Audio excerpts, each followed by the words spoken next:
What's up, guys? Spud here, and welcome to a brand new Lost Records Bloom Rage video. And today we are going to be doing our Tape 2 predictions and theories. This is going to be deep dive. We're going to be going deep here. Alright, there's some absolutely crazy theories that I've seen on Reddit that we're going to talk about, and just some predictions that what I think is going to happen, and stuff like that. This obviously I'm recording this on the 9th. The tape 2 comes on the 15th. We've got some content ready for that. Well, we haven't got it ready yet because the game hasn't come out, but the tape hasn't come out. But we're going to be doing some Lost Records for the next couple of weeks. Looking forward to this a lot. If you are new, please subscribe to the channel and subscribe for more Lost Record videos. Make sure to like the video as well. It is really appreciated. And um, let's just get straight in it because there's a lot that we've got to talk about. And it's just going to be a mixture of theories and predictions, basically. So, my first prediction slash theory is that the Abyss, which you saw at the end of episode 1, is back open in 2022. Because obviously, the first scene of the game, with Swan in the car, there is a crow with a purple eye. And is that not just the same shade of purple that they had in the Abyss? Because I'm pretty sure that it was. Um, and obviously there's the moths by the light as well. Obviously we know that there was the moths in the group of moths. Were they back again? Is the Abyss reopening after 27 years, or did it never shut? That's the $1 million question there. Now, obviously one thing that a lot of people want to talk about is the package. So we'll talk about the package now. So the package, which obviously says about Bloom and Rage, remember, um, my prediction is still going to be the same that it was originally, and this was sent by Dylan, Kat's sister. Obviously, just a lot later. Obviously, Dylan will be a middle-aged woman now. I'd be shocked if Dylan hasn't got anything to do with Tape 2, to be honest, because I think that the way that Tape 1 ended, it would just... Well, not, sorry, no, like the modern day, I mean, not actually Tape 2 itself, but I'd be shocked if Dylan is not involved at some point in the 2022 version. Now, look, obviously that could be wrong. We don't know anything if how she's doing, if she's still in the area and stuff like that at the moment. But I just think that Dylan will have some involvement. Like, it would be amazing if Kat was the one that sent the package, but I'm not sure that that's going to be the case at all, unfortunately. There is actually a crazy theory that I saw on Reddit. There's a few crazy theories, by the way, here.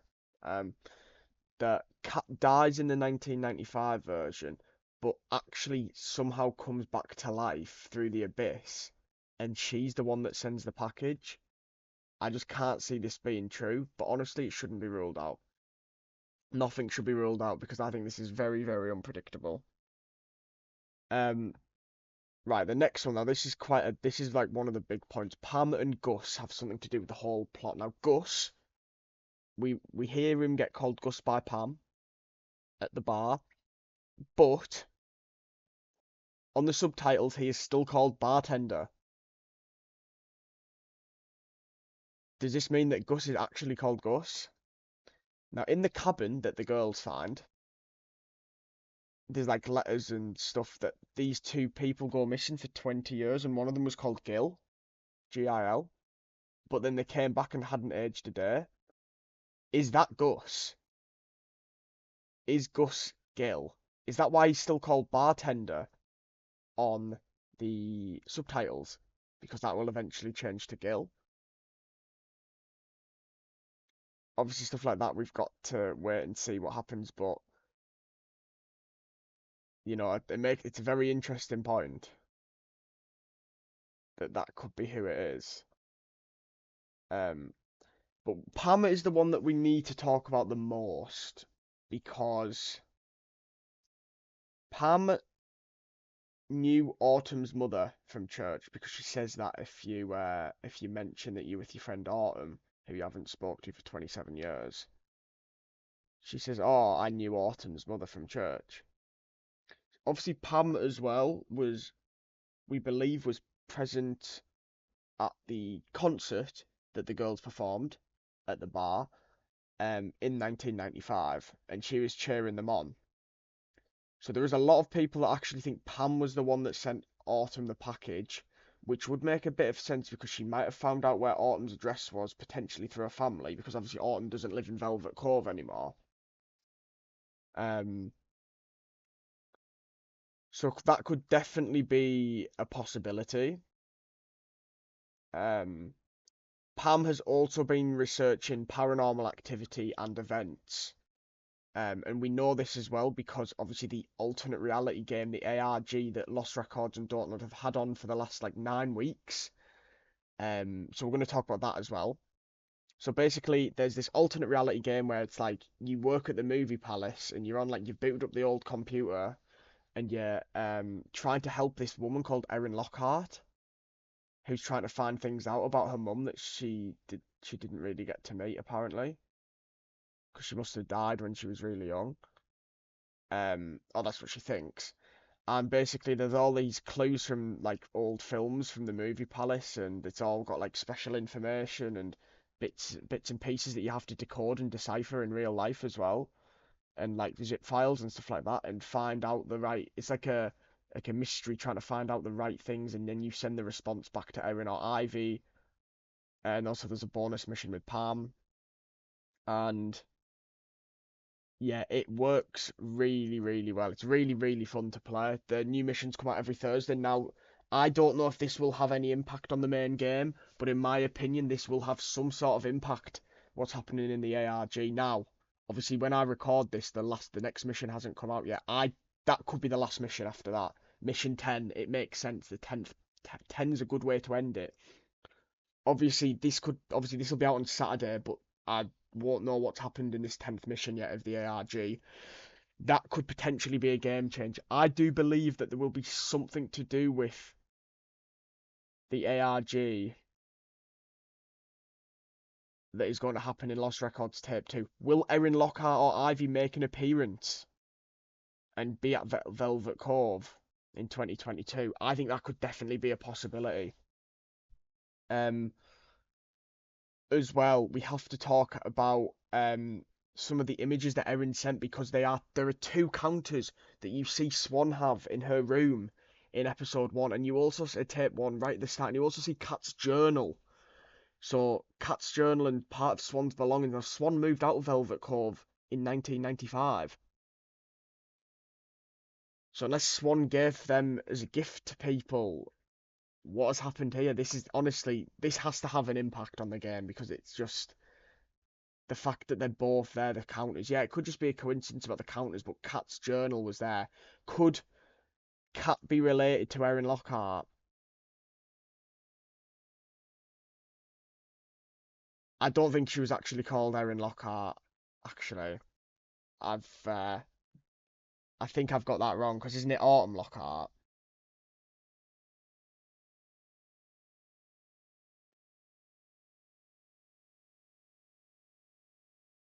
Do you know? I just thought then, like,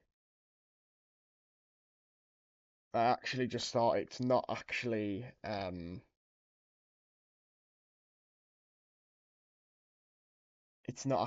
Lockhart, is it? But anyway, that's not the point at the moment. That's just the surname. We don't know that won't have an impact. But I do believe that Erin or Erin's mum has or someone that Erin knows is related to will be linked with these four girls.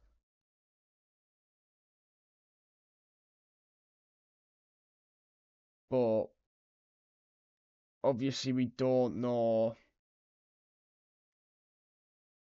everything about Erin yet, or we don't know anything about um she did say though that her mother's name was Virginia.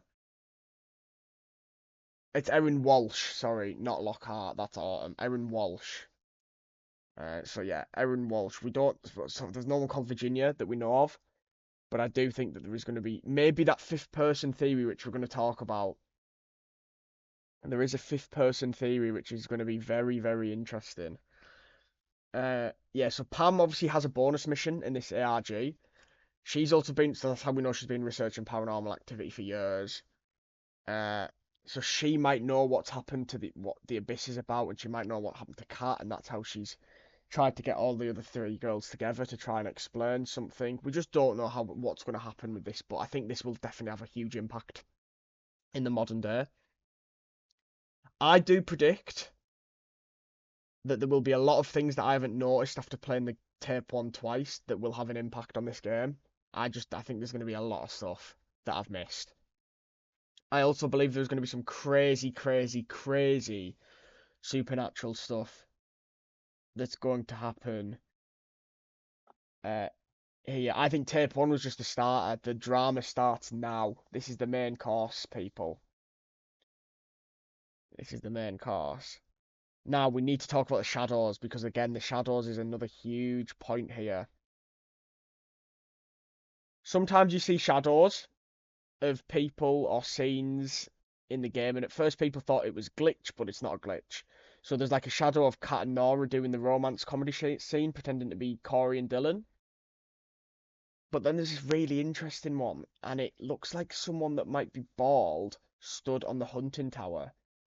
Could that be someone in the future, perhaps? Could that be maybe Kat if she's having a treatment to try and recover from leukemia?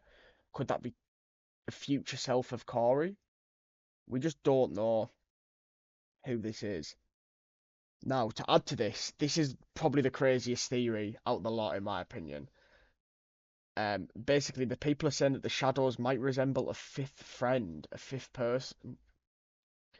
So apparently, I can't remember this, okay? There was a figure nestled between Swan and Nora when they were watching the recordings together, and the camcorder buttons pressed themselves, but the girls didn't say anything about it. They also can't remember much about that summer either, especially Nora. Now, there is a theory that apparently they might have thrown away the 1995 tapes into the abyss. Now, if they've done that, have they just forgotten who this other person was? How could they forget someone that was there, though? I just don't know about that, but that's a theory that's very popular on Reddit right now. Another crazy theory, now this one, I can't see this one being true, is the abyss that is caused by the aliens. Now, I don't believe it, but it's obviously good to mention. Now, obviously, that shadow by the tower, it looked like someone that was bald. It did have like an alien head to it, but obviously it could have just been Kat or a future Kat or a future Corey. We just don't know, ultimately. Um, Tape 2 will have to clear all this up because there's so many theories. This game could go any place. Unless they obviously plan to use the same characters again in the next Lost Records, if they make another Lost Records, which I hope they will. The thing is, though, Tape 2 will only be about 6 to 8 hours long, so you can't expect it to be overcomplicated when it's not like a 20-hour game. You know, it's not like a film. A film, you can complicate that and uncomplicate it quickly, like Inception, my favourite film. This, on the other hand, I think is very, very, very difficult to overcomplicate because they don't want to lose the audience, of course. Um, So I just don't know what's going to happen with that. Corey's face, obviously in near the end of episode of tape one, sorry, it does light up purple like the abyss when Kat refuses to go home with him, and Kat, Swan, Autumn, and Nora basically tell him to do one. He starts to get a bit of a headache. Has Kat cursed Corey? Also, you know, when the game starts, you see like the abyss colours and you see someone wearing a mask. Based off the characters we've seen, now, it definitely, definitely, definitely looks like that was Corey. You can tell by the haircut. So if Corey's wearing a mask near the Abyss, is Corey part of the Abyss now? Like, or is he the enemy? Is that who they all fear? I honestly don't know what's going to happen, but Corey is definitely a really interesting character um, in this second tape, and he's definitely one to watch. I also predict that you can potentially romance slash kiss one of the girls. However, they might be able to reject you depending on your rating with them. Obviously, you've got the ratings. So you had new friend, we're cool, um, BFF, or something more. So I reckon that you probably need to have something more for that to happen. But obviously, I'm assuming that your rankings with the characters can progress and potentially go down as well, depending on episode on tape two. I don't think that they'll reset. They could do though. So yeah, as I mentioned, I think they will throw all the 1995 tapes into the abyss during tape two, trying to forget everything that happened in the summer. But obviously, stuff that crazy stuff can't. It'll always be stuck with you forever. That's what people say, don't they? And I think that's what's going to happen here. Um, I do believe that we will see 2022 Swan in third person briefly. We've seen a shadow of her, but that's about it. Um,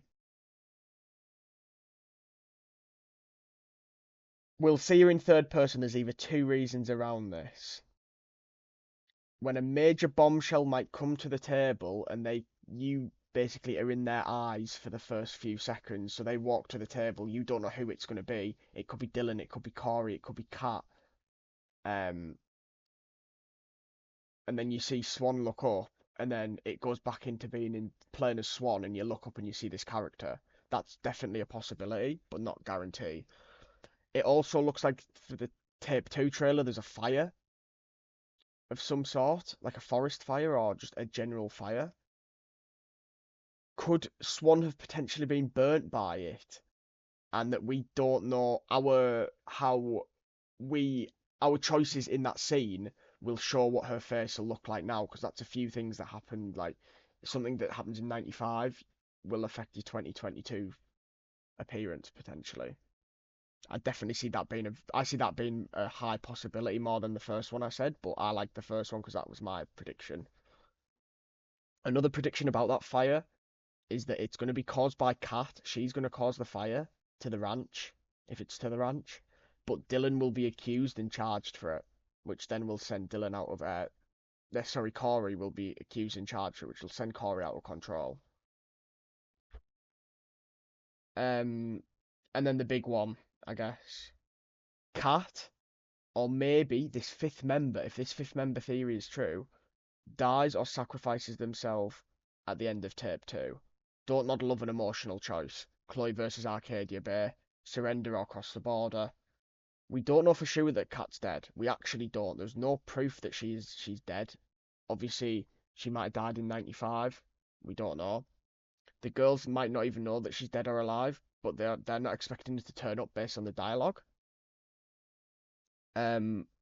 I could definitely see Kat jumping into the abyss. As Swan said, I bet a Kat could jump down there and land on her feet. Was that just foreshadowing from Don't Nod? Um, yeah, I think that there is going to be a really emotional ending to tape two, just like there was an emotional ending to tape one. But I think that potentially Kat saves someone. Kat might save Swan. We just don't know what's going to happen. We don't know what's going to happen. I genuinely believe that there is going to be some moments that are actually unpredictable in tape two. There's so much that they could choose to do that I actually don't know what they're going to do. Obviously, this tape was delayed by about a month. They wanted it to be perfect, which is completely understandable. Um,